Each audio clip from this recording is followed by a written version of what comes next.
各位朋友，大家好，我是胖叔，一个球迷，也是一个金融分析师。今天我们来聊第一联赛。众所周知，胖叔的财政公平法则 PSR 4部曲一共有5集啊，今天就是第5集。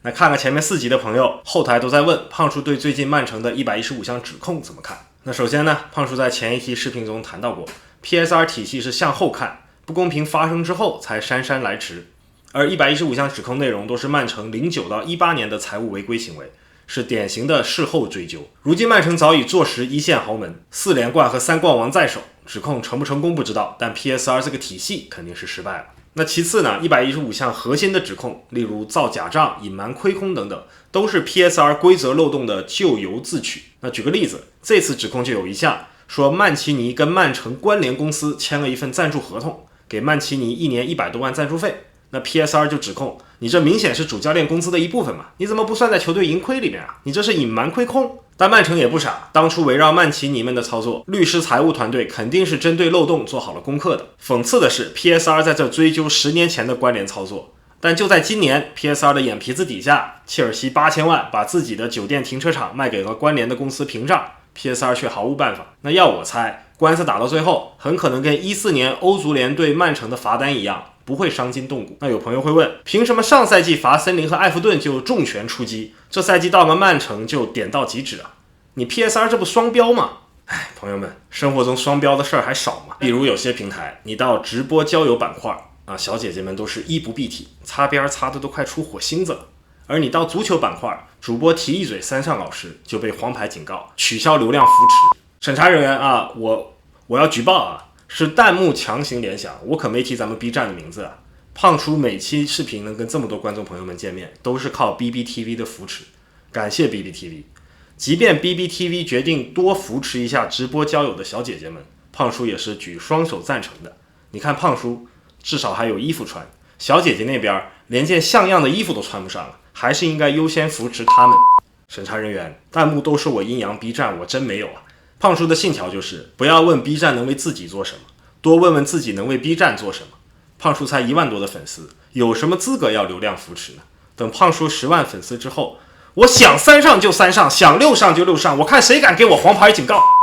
好了，弹幕们不说了，再说就要2黄变1红了，咱们很可能是见一次少一次，且见且珍惜。希望大家给我点赞留言，把胖叔介绍给更多的朋友，我们早日实现3上自由。好，那我们进入正题啊。英超商业化成功是第一联赛，这是老生常谈，不用多说了。但商业化成功具体指的是什么呢？就是简单的老板砸钱吗？那如果英超能成功，西甲、德甲怎么就不能成功呢？那胖叔认为啊，英超成功是因为借鉴了美国的体育联赛。英超6强现在有4个美国老板，20队里有9个，接近一半。美国老板不是来做慈善的，随着资本流入英超的，还有向美国运营理念的靠拢。这个理念说白了，就是把贩卖的产品从个别豪门变成整个联赛。比如 NBA， 每个球队都有自己的当家球星，每一轮都会出现多场强对决。官方希望球队之间的贫富差距越少越好，流动性越多越好。每年的争冠集团最好都有6到8支球队，悬念迭起，而且最好每5-6年还要换一波。那英超当然还没有做到 NBA 的流动性，但是已经是5大联赛里最像美国的。我们来看一下英超2024年20支球队的年工资支出。那球员工资的明细是不公开的，统计起来有难度。我们今天选 Capology 的数据啊，它并不完美，但是大方向是准确的。曼城的全队工资大约是2亿4千万欧一年，随后是曼联、阿森纳、切尔西都在2亿以上，而榜尾伊普斯维奇年工资仅有3900万，榜首工资是榜尾的 6.1 倍。那我们且把这个比例起个名字，叫做贫富差距系数。贫富差距大的联赛往往强对话就那么几场，其他时候就都是虐菜局。那有个冷知识啊，去年曼城夺冠，面对最终2到6名的5强，30分只拿到了12分，得分率是 40%。而面对其他的14支队伍，84分只丢了5分，得分率是 94%。那这种现象肯定是会伤害到联赛的观赏性的。当然了，稳定虐菜也是一种能力，但如果你问球迷是爱看稳定虐菜还是强对决，我相信大部分球迷都是爱看强对决。那当然曼联球迷除外啊，一般不看强对决，7比0、6比3什么的我们已经看够了。那咱们再看一看西甲的工资支出，皇马第一 2.7 亿，巴萨2亿，马竞 1.4 亿。然后就是断崖式的下降，贫富差距系数榜首对榜尾是17倍，你如果说哈兰德6倍差距是虐菜的话，那姆总和小熊的17倍差距是算什么呢？而比曼城4连冠更过分的是拜仁的11连冠。那我们想看德甲工资统计的，弹幕帮我扣个1。好啊，谢谢。我们来看一看德甲统计，拜仁不出意外的第一 2.68 亿，然后从第2名就开始断崖了。榜首对榜尾贫富差距系数是33倍，我们可以提前恭喜哈里凯恩蝉联德甲射手榜第一了。有朋友会说，那意甲呢？意甲胖叔有点做不动了，这些数据都是手动处理的，有点累，就需要朋友们帮我点个赞，给我一些动力。1、2、3，好，谢谢大家啊，大家很热情。那我们就来看一下意甲，国米第一 1.42 亿，尤文图斯第二 1.13 亿，贫富差距呢，榜首榜尾是7倍，和英超接近。那现在就不要问我法甲了，法甲是真的做不动了，为爱发电也要讲基本法嘛，再怎么衡量，第一联赛也轮不到法甲。算了，还是要干一行爱一行。我们来横向比较一下5大联赛，也算上法甲5大联赛，胖叔自己定义了几个系数，衡量这个联赛的平衡度和精彩程度。首先，第一个是之前提到的贫富差距，榜首对榜尾，英超是6倍，西甲13倍，德甲33倍，意甲是7倍，法甲是25倍。然后是联赛前6的平均工资对比末位6位的平均工资，算是一个贫富差距系数的修正吧。你省得有一支球队疯狂摆烂，最后影响整个贫富差距系数的准确度嘛。但是大家看，实际结论其实还是一样的。然后是第一比第二的工资支出系数，那衡量的是这个争冠差距。英超、意甲、西甲都在 1.2 左右，而德甲、法甲定义了什么叫一家独大。德甲是 2.8 倍，这是拜仁对第2名的多特 2.8 倍，在英超这是曼城和水晶宫的区别，而法甲的 3.4 倍是曼城和南安普敦的区别，直接就是争冠和保级的区别。最后一个系数呢是1、2、3名的平均值对比4、5、6名的平均值，衡量的是争欧冠席位的差距。那英超和意甲的系数最小，欧冠争夺席位非常紧凑。那西甲的 3.7 倍，意思就是说黄萨净3家平均工资对比他后面的塞维利亚、贝蒂斯们，约等于曼城对比伯恩茅斯。那有朋友会说，意甲不也挺平均的吗？数据和英超很接近呢。那我们再看20支球队的平均工资，最底下这一行，英超一枝独秀，平均 1.12 亿，它恨不得是第2名西甲的2倍。那意甲虽然平衡，只能说是穷得很平衡，而西甲、德甲、法甲呢，就像是全村供这么1、2个学生上大学，而英超是先富带后富，共奔富裕路，不仅保证联赛精彩纷呈、悬念迭起，还把钱给挣了，第一联赛当之无愧。有朋友会说，这不活捉一个英吹吗？就你们英超那水平，除了身体素质，还有什么技术含量吗？那说到身体素质，观众朋友们给我30秒。有朋友会说，你怎么每次施法还有前摇啊？那主要是后台有粉丝跟我说，每次我提到三上老师都会引起他们的不适。那因此呢，胖叔会30秒预警，视频下方也有时间轴，请相关粉丝和平台审查人员及时撤离我们30秒后再见。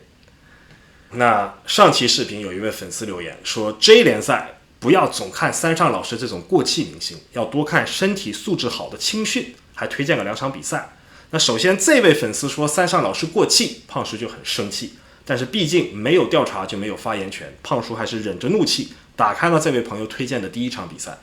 那视频开始呢，是一个新人男同事频频犯错，这个女上司这个身体素质十分出色这个女上司不放心他一个人去出差，于是就说那这周末我陪你去吧。男同事就连连称谢，女上司就说这周末又要加班了。胖叔直接就把这个视频给关了，这句话说的还没我现在照着稿子念有感情。这周末又要加班了，这女上司上没上过班谁加班会说的像是在背台词一样这属于典型的踢球不带脑子，这种比赛还有人看得下去？这个粉丝平时看比赛肯定是一路快进，只看比赛集锦这种。你只看比赛集锦，身体素质好的球员当然都是球王关键是比赛能这么看吗？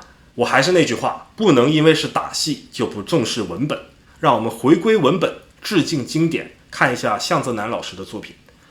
销售部的新员工入职，部门开迎新会，公司的前台小南也出席了。席间，前辈对新员工一番表扬，说想不到他业务能力如此出色，我这个前辈都要甘拜下风。那小南听闻就瞟了新员工2眼，眼睛里既有赞赏，也有好奇，还有着3分妩媚。朋友们，没有小角色，只有小演员。就算只是一个前台，台词没有几句，向泽老师也是在全力以赴的诠释这个角色。那这时候有个同事问，向泽小姐你怎么也来了呀？那小南就手扶下巴，故作困惑道，哎，我来了，有什么不方便吗？那同事们连忙说，哎，没有，欢迎你常来呀。小南就说，哎，你们大家真好啊，销售部里有这么多伙伴。私なんで受付一人で寂しいんですよね。看看人家这台词功底，自投自强，以退为进，人物形象一下就丰满了，人物弧光一下就完整了。你再看看前面那个青训，这周末又要加班了。你仗着自己身体素质好，不思进取，业务摆烂，你怎么不来曼联啊？那未免 BBTV 又给我黄牌，我这里进行一下日语教学啊。私就是我，受付是前台，一人是一个人，寂しい是寂寞，连在一起就是你们部门热热闹闹真好啊，哪像我在前台一个人好寂寞哦。朋友们，大家赏脸来看胖叔的视频，不能让你们空着手回去。如果这个视频你只记住一件事情，那就请你记住寂しい，这是个关键词汇。寂しい中文叫寂寞，英文叫 lonely， 粤语叫喉咙雷啊。无论异性提到的是以上哪一个版本，这事儿都已经有个90%把握。你要做的就是立刻出现在他身边，一马四股。那注意啊，是傻逼系，不是傻逼系，更不是傻逼兮兮。那我刚认识胖嫂的时候呢，她说我傻逼兮兮的，我还以为听到个关键词汇啊，有了90%把握。那有朋友会说，我们这跟你一个视频学一个词儿，猴年马月才能回归文本呢？我直接看字幕不就完了吗？朋友们，技多不压身，因为你不知道什么时候会用上。上期视频我就批评过，有一些中文字幕频繁出错。那这次更厉害，我看的那版前面男同事们互相吹捧业务能力那一段，逐字逐句翻译的还挺精妙的。到了小南这里叽里咕噜说了一大段话，字幕压根就没翻。哎，我们上了一天班来这看视频是看他们销售部团建的吗？到了关键部分字幕就开天窗，你对得起小南的人物弧光吗？所以下次有人叽里咕噜你都没听懂，你只要听懂了傻逼系，你也有个90%把握。要是能再听懂一个 hitori， 前置在傻逼系的前面，也就是我一个人很孤单，那把握就到了9%。要是你还听到了uketsuke，也就是前台前置在了 hitori 的前面，那你是在跟我看同一个视频，而且你看的视频很可能会突然没有字幕。不过现在你已经能听得懂了。好，今天的教学到此为止啊，课代表留一下番号。现在我们回答最后一个问题：为什么英超能比其他联赛更平衡又更赚钱呢？秘密隐藏在财富分配模式中。足球传统的财富分配模式啊，是像西甲一样，每个球队单独贩卖自己的转播权。这种模式毫无疑问会使贫富差距变大。但皇马、巴萨志在欧洲，对标的是人家拜仁尤文，他只想着多挣点钱，不会在意本联赛的小球队。那毕竟转播费都是皇马、巴萨凭本事挣的，我这钱不用于自己的球队建设，我还要拿去支援灾区吗？而英超在美国模式的影响下，早早的就把联赛当成一个整体来看待，目标就是带着小球队把蛋糕做大。于是制定了一个十分激进的财富分配方案，就是把转播费全都放在一起。绝大多数都是20队平均分配。2013年的时候，英超第一名分得的转播费跟最后一名比只是 1.6 倍，而那个时候的西甲第一名比最后一名是 11.7 倍。西甲没想到的是，英超用10几年的时间，虽然欧战上输了，但是制度上赢。美国老板不是人傻钱多，他们个个都是人精。西甲主席也立刻加速了分配制度的改革，但是差距已经太大了。我们把5大联赛头部球队的工资放在一起比较，黄萨人在欧洲当然还是第一梯队，但是你看看英超联赛工资投入第9的西汉姆，在4大联赛都能排进前4，有些联赛还能排到第2。那大家想象一下，过去10年英超和4大联赛拉开了多少差距？未来10年又会拉大多少？那如今英超传出要改革 PSR 的风声，那胖叔把话放在这里，英超的美国老板们如果要改革，只能是进一步向美国靠拢。美国每个联赛都有工资帽，嘴上说是财政公平，实际上就是为了让球队实力接近，联赛精彩好挣钱。 NBA 过去5年总决赛有8个不同的球队，要是 NBA 也整出来了曼城这种7年6冠什么的，这就属于重大事故。那如今英超改革改的就是你这个7年6冠。那最后澄清一下，胖叔并不喜欢过度商业化的联赛。